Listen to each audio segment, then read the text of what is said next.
The first kingdom we're going to deal with is King Nebuchadnezzar of Babylon. He conquered Jerusalem in 587 BC and Egypt and deposed Pharaoh Hophra. This man had tremendous power, but he was completely unforgiving. And when he deposed people, like he did to the people in Jerusalem, the Jews, he moved them from there to Babylon as slaves.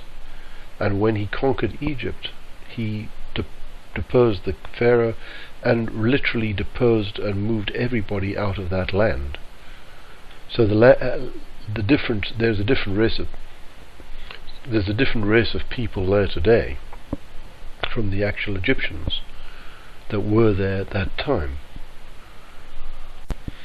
Now let's have a look at Daniel, this man who was so loyal to his king, who was God, or Yahweh. And he was a very loyal subject of the kingdom of God. And Daniel, in 2 verse 27, was called into the presence of the king and said, "The secret which the king has demanded, the wise men and the astrologers and the magicians and the soothsayers cannot be declared to the king. But there is a God in heaven who reveals secrets, and he has made known to King Nebuchadnezzar what will be in the latter days."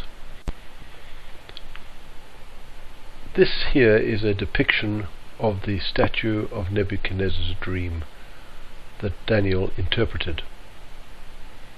The head of gold is Babylon from 625 to 539 BC. The silver and arms are Medo-Persia, 538 to 330 BC. The Greeks, Alexander the Great, 330 BC, represented by the bronze. Rome are the legs of iron going from one centralized empire ruled under Rome, under Constantine, Rome to rule the Western Empire, and Constantinople to rule the Eastern Empire, so it was broken into two, hence the two legs there. And then of course we come right the way down to the feet of 10 toes mixed with iron and clay, and of course they don't mix very well together, so you've got a wholly unstable structure. King Nebuchadnezzar's image in Daniel 2:31. "You, O king, were watching, and behold, a great image. This great image, whose splendor was excellent, stood before you, and its form was awesome. This image's head was of fine gold, its chest and arms of silver, its belly and thighs of bronze, its legs of iron, its feet partly of iron and partly of clay. You watched while a stone was cut without hands, which struck the image on its feet of iron and clay and broke them in pieces." In Daniel 2:35, "Then the iron, the clay, the bronze, the silver, and the gold were crushed together and became like chaff in the summer threshing floors. The wind carried them away, so that no trace of them was found. And the stone that struck the image became a great mountain." A mountain, of course, is referred in the Bible to as a powerful nation, and this mountain filled the whole earth in Daniel 2:38 and 45. Now, one thing to notice, "and the stone that struck the image became a great mountain." It didn't say, "and the stone struck the image, bounced off the image and bounced off the planet and disappeared into space."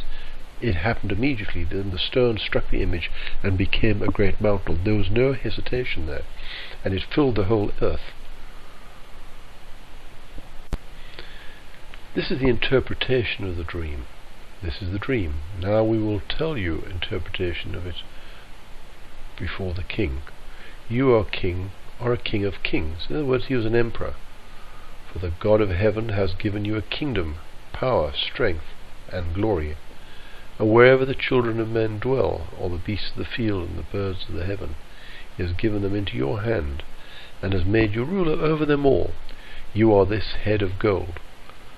But after you shall rise another kingdom, inferior to yours, then another, a third kingdom of bronze, which shall rule over the earth, and a fourth kingdom shall be as strong as iron, inasmuch iron breaks in pieces and shatters everything, and like iron that crushes, that kingdom will break in pieces and crush all others." Here we show the representative of the representation of the statue again showing the head of gold, and of course the various colours, so that you understand it. And of course those metals characterized those empires, and their depictions were very accurate.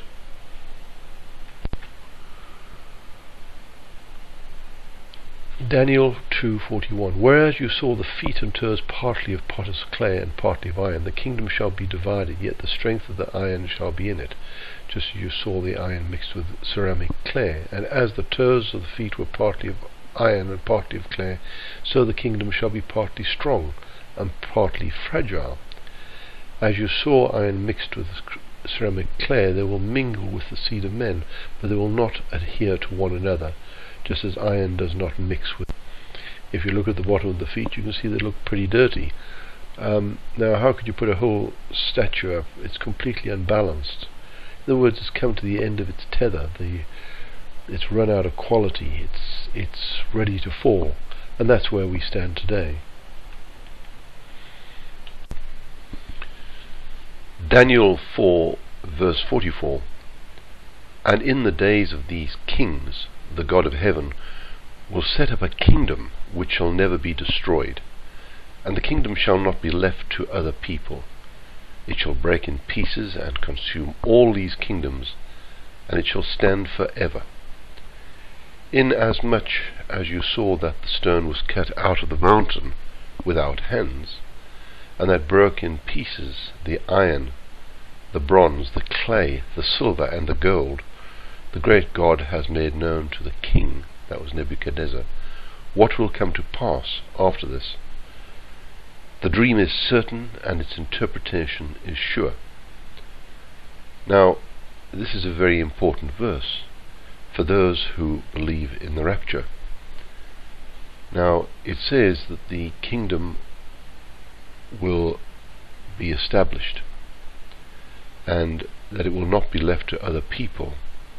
That's a very important statement. In other words, when it says, and in the days of these kings, the God of heaven will set up a kingdom which shall never be destroyed, and the kingdom shall not be left to other people. Now, in the concept of the rapture,